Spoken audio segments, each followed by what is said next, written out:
Operasi Selamat Sawadi merupakan antara operasi besar melibatkan banyak unit dalam Angkatan Tentera Malaysia ATM sekitar hujung tahun 1980-an bersama anggota tentera Thailand.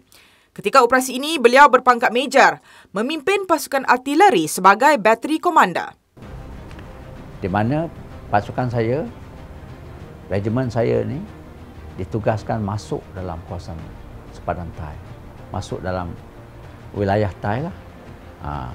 So, jadi kita masuk tu, perjalanan kita masuk tu malam.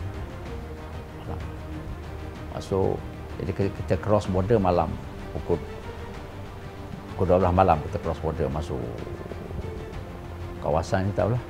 Kawasan Thai, sepadan Thai tu memang kawasan curam, memang sesuai untuk ambush. Itulah tengok. Kita dah masuk tu, mana jalan curang macam tu kan, jalan bawah. Tu kita tengok, kalau dia bukan dia ambush saja, dia baling batu pun kena kita. Itulah. Tapi alhamdulillah sampai. Jadi kita duduk kat tapak-tapak kat kampung Pangkoncang, Tangtu, apa sama kita buat. Kita buat operasi bersama dengan Thai. Selain bertaruh nyawa dalam operasi Selamat Sawadi, khidmat jasanya turut ditagih Operasi Kota. Operasi Kota merangkumi 8 sektor dilancarkan pada 21 Februari 1968 bagi menguasai sempadan Thailand dan mencegah penyusupan pengganas komunis ke Semenanjung Malaysia, meliputi perbatasan Perlis hingga ke Kelantan. Permulaan melibatkan 6 sektor di sebelah barat, Perlis, Kedah, Perak, di bawah tanggungjawab Markas 2 Division, manakala 2 sektor di Kelantan di bawah tanggungjawab Markas 4 Division. Operasi Kota ini melibatkan beberapa operasi khas seperti Operasi Tedong, Operasi Banding dan Operasi Gubir yang dilaksanakan oleh pasukan tetap, infanteri dan unit bantuan. Saya duduk, masa tu saya Lieutenant saya jaga meriam. Tapak meriam duduk. Saya ada 2 biji meriam depan dengan peluru duduk kat situ. Saya duduk di kat Doubling Estate Doubling dekat Karangan. Saya ingat lagi.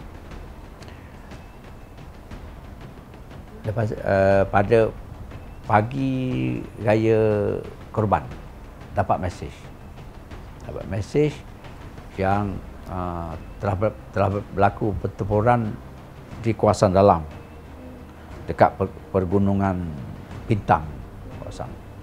Dan anggota kita dah 2 orang meninggal. Jadi meriam saya daripada luar ni tak sampai ke sana. Meriam kita ni kita boleh tembak bukan dalam 10 km je. Meriam kita boleh tembak. Yang ada masa tu lah. Sekarang ni kita ada meriam yang boleh tembak 30 km. Tapi masa tu tahun 70-an tu, 78.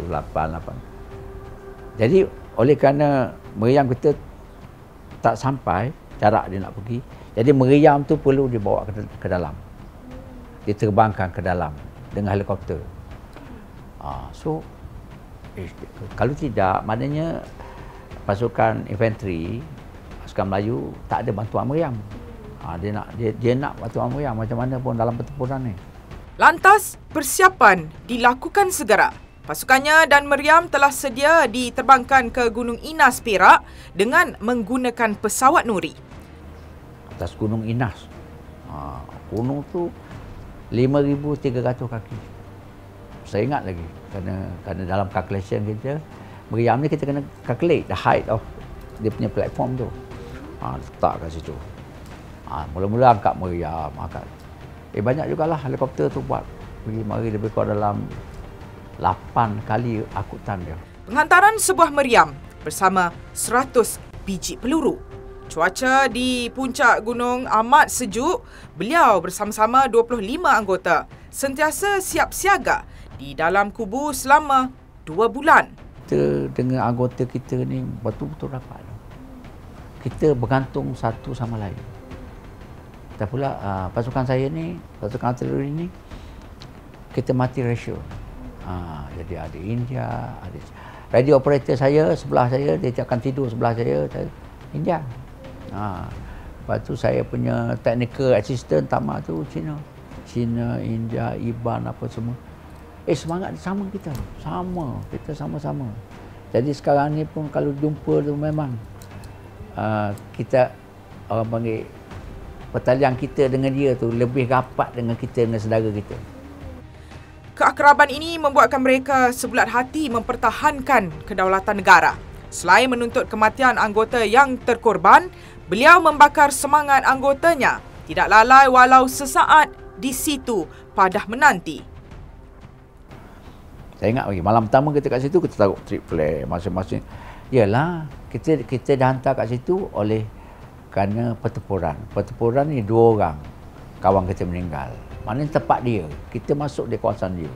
Maknanya saya bagi tahu budak-budak saya, kalau diserang kita, tak ada apa dah yang nak hantar reinforcement nak datang, tak ada. Kalau diserang malam kita habis.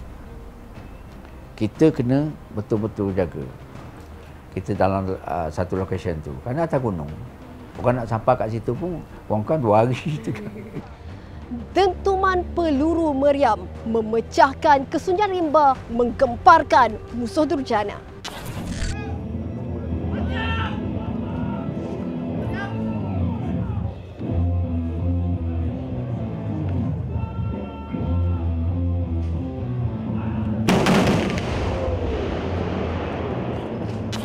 Artileri ni kita panggil, kita tembak Harrison fire, kita tembakan mengharu lah. Kita disturbkan penganah komunis tu. Kita tahu macam kita dapat laporan track dia selalu jalan kawasan ni kan. Kita tengok kadang-kadang kita dapat laporan okey ada dia punya footstep kat sini, kita tahu. Tapi camp dia tu kita tak tahu. Tapi kita tahu dia daerah tu. Apa kita buat? Kita tembak. Kita tembak kawasan tu, kita tembak. Pukul 2, pukul 3, dia dengar meriam, peluru meriam meletup ni. Boleh jadi tak kena dia, 200 meter daripada dia. Dia tu ingat, kita dah tahu tempat dia, kita dah nak melaraskan dia. Dia PK. Kita tembak, kita tembak, kita suspek, camp ada kat sini ke apa. Tapi kita tembaklah 2 round, 3 round. Memang dia akan lari, dia tampungkan. Meriam. Bila dia tengok pokok-pokok baru ada patah, tumbang apa semua. Peluru meriam. Peluru meriam ni walaupun kita tak kena splinter dia, kita kena dekat dengan blast dia pun kita punya telinga pecah apa semua. Dia banyak efek dia, shock. Begitupun ada pengalaman yang amat menyentuh hati apabila gugurnya bunga bangsa. Pilot yang bawa saya tu, yang bawa meriam saya tu, 2 minggu lepas pada tu, dia ditembak dekat Baling. Dekat Gubei dia meninggal. Helikopter tu terhempas. Nyata pengalaman beliau bersama anggotanya amat besar sekali. Inilah pengorbanan yang terlebih dahulu menyahut panggilan Pertiwi. Mereka bermati-matian sehingga titisan darah yang terakhir. Memastikan anak-anak, cucu cicit hidup dalam keadaan yang aman dan tentram. Kepada prajurit yang baru sahaja menamatkan latihan, ada pesanan buat anda. Kor artileri ni, bila dia masuk kor artileri ni, dia rasa benda banyak dia boleh belajar. You ada bidam, okey, you bidam anak meriam. You punya kerja operate meriam. Elevate meriam ke, dia mengendali meriam.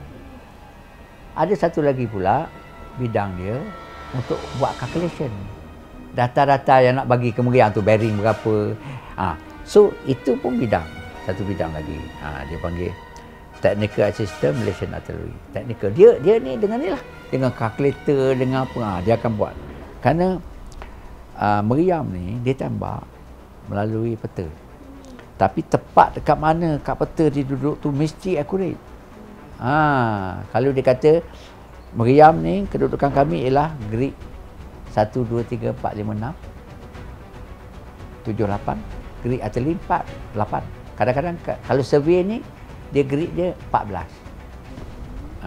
Maknanya sampai ke dot tu satu dia punya area tu 1 kaki je, 1 meter je. Then kaji cuaca. kita ada teruk kaji cuaca. Maknanya bila peluru meriam ni, dia boleh tanya apa pula artileri ni kaji cuaca kan. Tapi kita ingat bila peluru meriam kita tembak, peluru ni akan menembusi udara. Berapa lapis udara. Peluru meriam ni pergi sampai ke 50,000 kaki tinggi. Meriam besar lah. Jadi tiap-tiap lapis tu ada air temperature kan. Kepanasan udara, kepadatan udara. Jadi luas. Jadi bagi saya satu bidang yang sangat interesting. Lepas tu dia berkembang. 3, 2, 1, lancar!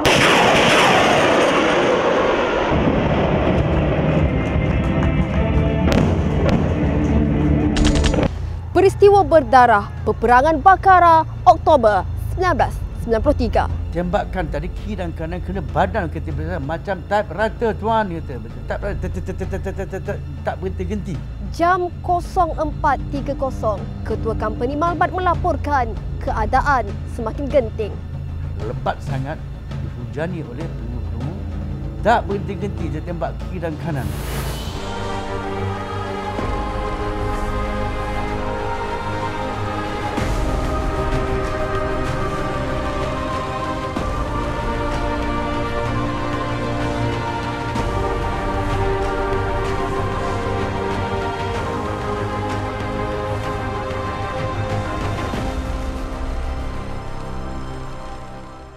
Rancangan ini dibawakan oleh